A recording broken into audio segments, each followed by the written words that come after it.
Funciones principales del sistema respiratorio. Como primer punto tenemos la inhalación y la exhalación.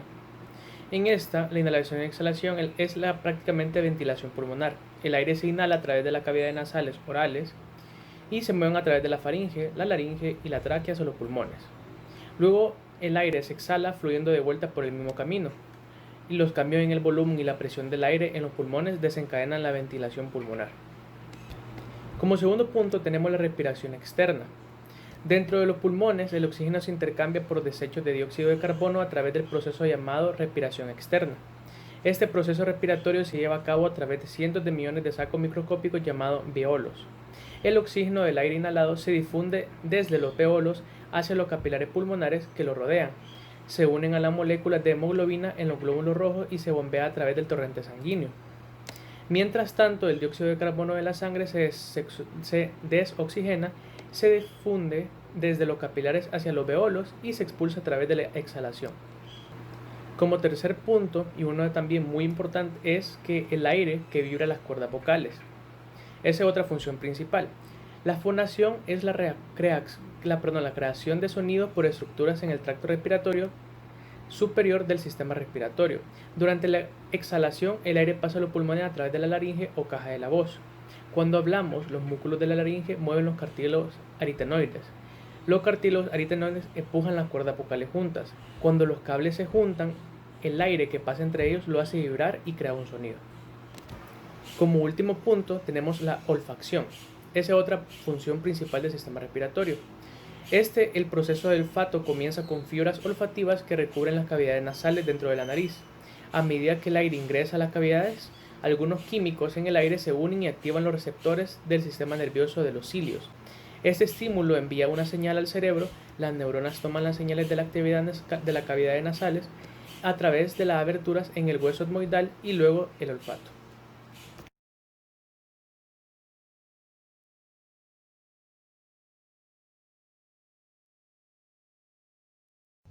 Los pulmones se pueden expandir y contraer de dos maneras. La primera mediante el movimiento hacia abajo y hacia arriba del diafragma para alargar o acortar la cavidad torácica.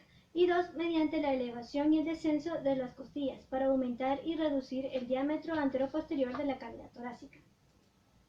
La respiración tranquila normal se consigue casi totalmente por el primer mecanismo, es decir, por el movimiento del diafragma. Durante la inspiración, la contracción del diafragma tira hacia abajo de las superficies inferiores de los pulmones. Después, durante la expiración, el diafragma simplemente se relaja y el retroceso elástico de los pulmones de la pared torácica y la estructura abdominales comprimen los pulmones y expulsan el aire. El segundo método para expandir los pulmones es elevar la caja torácica. Al elevarla se expanden los pulmones porque la posición de reposo natural de las costillas están inclinadas hacia abajo, lo que permite que el esternón se desplace hacia abajo y hacia atrás, hacia la columna vertebral. Sin embargo, cuando la caja costal se eleva, las costillas se desplazan hacia adelante, alejándose de la columna vertebral y haciendo que el diámetro anteroposterior del tórax sea aproximadamente un 20% mayor durante la inspiración máxima que durante la expiración. Por tanto, los músculos que elevan la caja torácica se clasifican como músculos inspiratorios. Entre los más importantes tenemos intercostales externos, los músculos esternocleidomastoideos que elevan el esternón, los serratos anteriores que elevan muchas de las costillas y los escalenos que elevan las dos primeras costillas. Y los músculos que hacen descender la caja torácica se clasifican como músculos expiratorios. Entre los más importantes tenemos los rectos del abdomen, que tienen el potente efecto de empujar hacia abajo las costillas inferiores, al mismo tiempo que ellos y otros músculos abdominales también comprimen el contenido abdominal hacia arriba contra el diafragma, y los intercostales internos.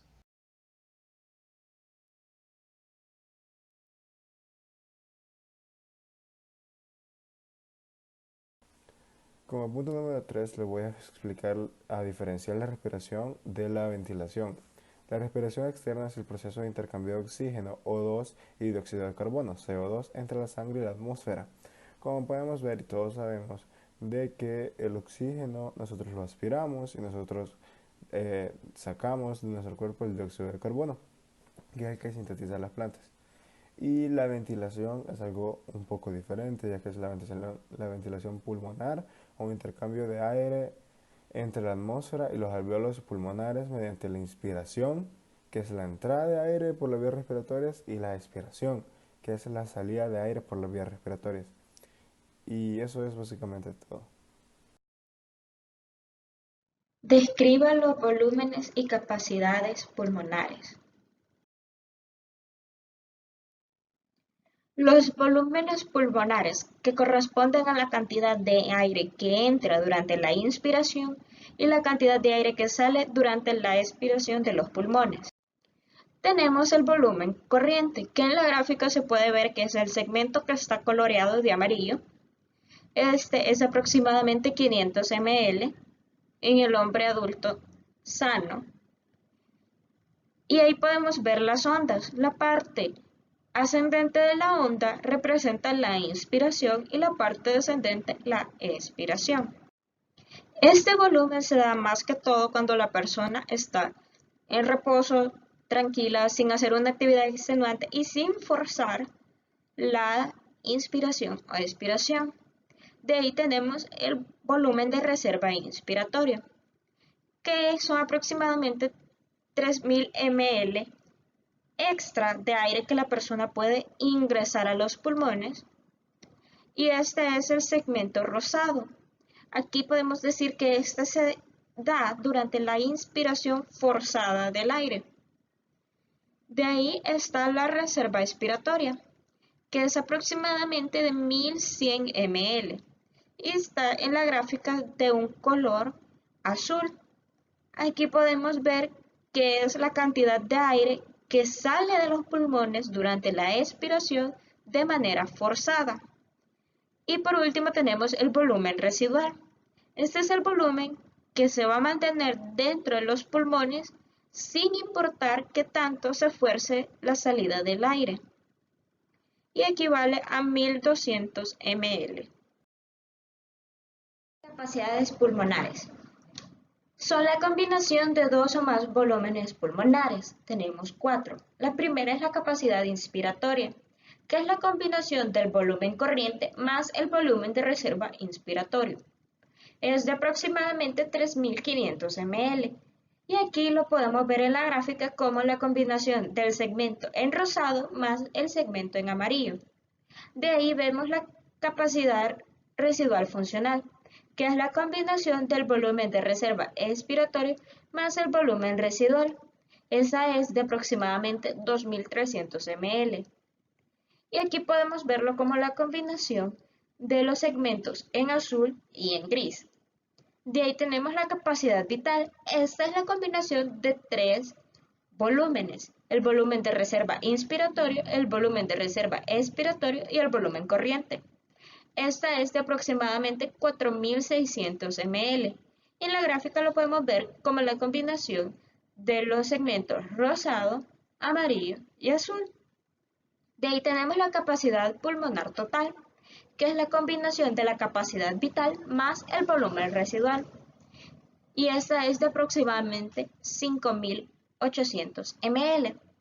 Las capacidades pueden variar dependiendo de persona a persona y son influenciadas por factores como el sexo, siendo mujeres o hombres, y las mujeres tienden a tener un 20 a un 25% menos de capacidad pulmonar que los hombres. De ahí tenemos el estado físico y la condición física de cada persona, porque una persona más atlética va a tener más capacidad pulmonar.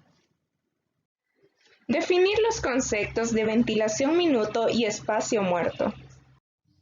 Ventilación minuto. ¿Qué es la ventilación minuto? Es la cantidad de aire que entra o sale de los pulmones en un minuto, o se puede decir también que es la cantidad de aire nuevo que pasa hacia las vías aéreas en cada minuto, y es igual al volumen corriente multiplicado por la frecuencia respiratoria por minuto. Entonces podemos decir que el volumen minuto respiratorio es el volumen de gas inhalado o exhalado de los pulmones de una persona, pero por un minuto. Entonces es un parámetro muy importante en medicina respiratoria, por su alta relación con los niveles de dióxido de carbono en sangre.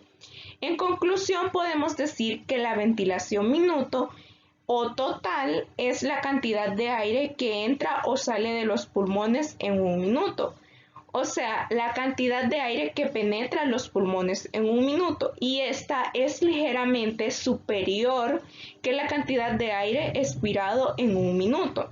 Acá tenemos una fórmula donde podemos interpretar que VE es ventilación minuto igual a VC, que es volumen corriente, por FR, que es frecuencia respiratoria.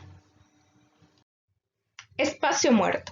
Aquí voy a hablar sobre dos, sobre espacio muerto anatómico y espacio muerto fisiológico. Espacio muerto anatómico, este corresponde a las vías aéreas de conducción en las que no se produce intercambio gaseoso de 130 a 180 milímetros. Espacio muerto fisiológico es un parámetro funcional que determina la incapacidad del pulmón para eliminar CO2. Entonces, podemos decir que en pulmones normales, el espacio muerto fisiológico coincide. Este coincide casi exactamente con el espacio muerto anatómico, pero en situaciones de desequilibrio, ventilación, perfusión, el espacio muerto fisiológico este es mayor que el anatómico.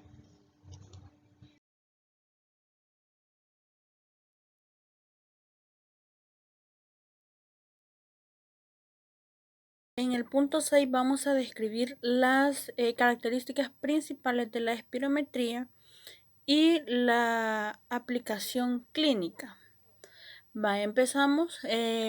Uno de los aspectos más importantes de la espirometría va a ser la capacidad vital forzada máxima, que este sería el volumen expirado forzado a partir de una expiración profunda. Aquí podemos establecer 3 diagnósticos, que serían el normal, obstructivo y restrictivo. Esto lo vamos a aplicar cuando el paciente tenga síntomas o signos respiratorios, ya sea la disnea, tos, estridor, estertores, deformidad torácica, entre otros. También van a ser en pacientes con enfermedades pulmonares obstructivas crónicas como el EPOC y asma, para definir si requieren modificación al tratamiento.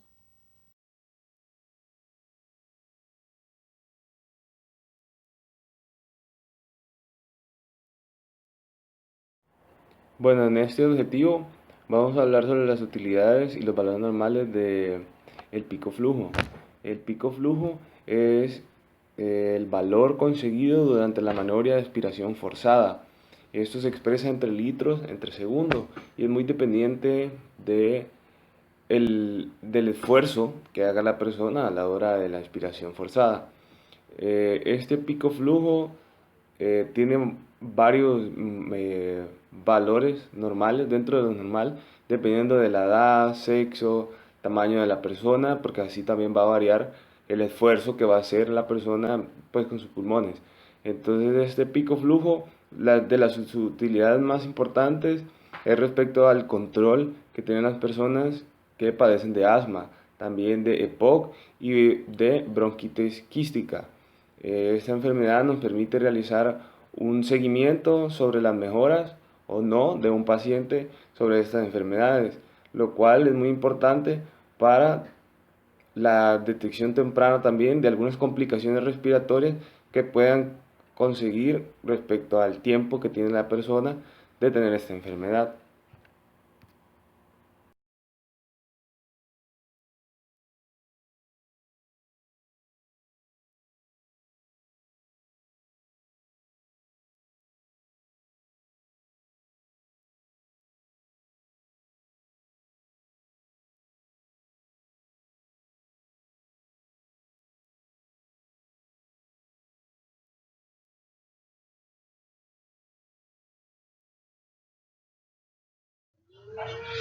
La espirometría es una prueba simple de respiración y se mide cuánto aire se inhala y se saca de los pulmones. Cuando se sufre de asma, el revestimiento de las vías respiratorias en los pulmones se inflama y los músculos que las rodean se tensan. Entonces las vías respiratorias se estrechan. Cuando se respira y se tiende a tener una dificultad de sacar el aire de los pulmones, se puede toser o que le falte el aliento o una opresión en el pecho. Se necesita una prueba de espirometría y casi nunca se la hacen. Algunos proveedores de atención médica se basan solo en los síntomas para decidir si un paciente sufre asma u otra enfermedad. Los niños de 5 años de edad o adultos mayores que sufren de síntomas parecidos al asma deberían de realizarse una prueba de espirometría. Además, su proveedor de atención médica debería de hacerles un examen y hacerles un examen clínico completo. Si la prueba dice que tiene asma, se le debería de recetar la medicina para el asma y hacerle una prueba de 4 a 6 meses después. Si la prueba mejora es porque el tratamiento está haciendo efecto e incluso puede llegar a tomar menos efectos. Si los síntomas empeoran, deberían de hacerle otra prueba de espirometría y si está controlada, por lo menos la prueba debería de ser cada 2 años. Una prueba de espirometría también puede mostrar qué tal está funcionando el tratamiento.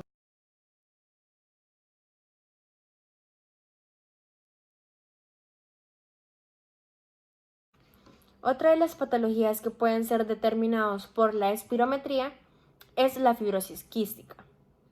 La fibrosis quística es un trastorno heredado que causa daños graves en los pulmones, en el sistema digestivo y en otros órganos del cuerpo. La enfermedad afecta a las células que producen moco, a las células que producen sudor y a las células que producen jugos digestivos. Estos líquidos secretados normalmente son ligeros y son resbaladizos, pero en las personas que presentan fibrosis quística, un gen defectuoso puede hacer que esas secreciones se vuelvan espesas y se vuelvan pegajosas. La fibrosis quística puede determinarse dentro del primer mes de vida, antes de que se desarrollen todos los síntomas y todos los signos. Estos síntomas varían dependiendo la gravedad de la enfermedad. Incluso en las mismas personas, los síntomas pueden ya sea mejorar o pueden empeorarse con el transcurso del tiempo. La mayoría de estos afectan más que todo el sistema respiratorio y el sistema digestivo. Pero generalmente podemos hablar de algunos como por ejemplo la falta de aliento. Otro es también las infecciones pulmonares frecuentes. También se puede mencionar la tos persistente, la fatiga, la congestión nasal, la pérdida de peso y las heces anormales con olor fétido o el estreñimiento, por ejemplo, entre otros más. Los tipos más comunes de exámenes para la fibrosis quística incluyen la extracción de una prueba de sangre para pruebas genéticas o la realización de una prueba del sudor. Esta última mide la cantidad de sal en el sudor de una persona. Una cantidad alta de sal puede indicar la presencia de la fibrosis quística. Dentro de la prevención se puede mencionar que lastimosamente no existe una cura para esta enfermedad, pero se pueden realizar algunas pruebas genéticas, como por ejemplo si una pareja que está embarazada tiene algún familiar con fibrosis quística, estos pueden optar por hacerse pruebas genéticas para el niño y así determinar si él va a presentar la enfermedad o no. Enfermedad pulmonar obstructiva crónica o también conocida como EPOC es una enfermedad crónica inflamatoria de los pulmones que obstruye el flujo de aire desde estos y los síntomas incluyen la dificultad para respirar, tos, producción de mucosidad o también conocida como esputo y un silbido o jadeo al respirar. Esta enfermedad es causada por larga exposición a los gases o partículas irritantes. En la mayoría de los casos, este gas va a ser el humo del cigarrillo. Las personas con EPOC tienen un mayor riesgo de padecer enfermedades cardíacas, cáncer de pulmón y una variedad de otras afecciones a personas sanas y que no han sido fumadores o fumadores pasivos. Las afecciones más comunes del EPOC tenemos el efisema y la bronquitis crónica. El efisema va a ser una de las afecciones más frecuentes que tiende a desarrollar el EPOC. La bronquitis crónica nos indica que es una inflamación del revestimiento de los bronquios que llevan el aire desde lo que es la nariz hasta los alvéolos del pulmón. Y luego, como segunda afección más común, tenemos que es el efisema. El efisema es una de las afecciones en las cuales va a afectar los alvéolos, ya que los alvéolos están en los extremos de varias vías aéreas más pequeñas de los pulmones, se destruyen como resultado de la exposición dañina del humo del cigarrillo o de otros gases y partículas irritantes.